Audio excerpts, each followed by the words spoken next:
Hey guys, upon closer inspection, I discovered this is a skull. Oh, this is the first animal skull I've ever seen in my entire life. And this is definitely a mammal skull, you can tell by the teeth.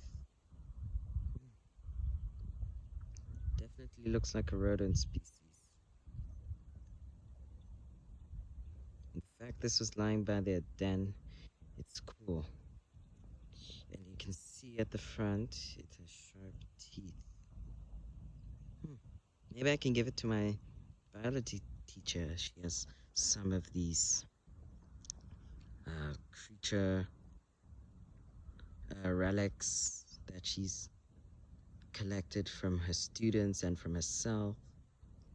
Yeah, this is so cool. And there's a nose hole.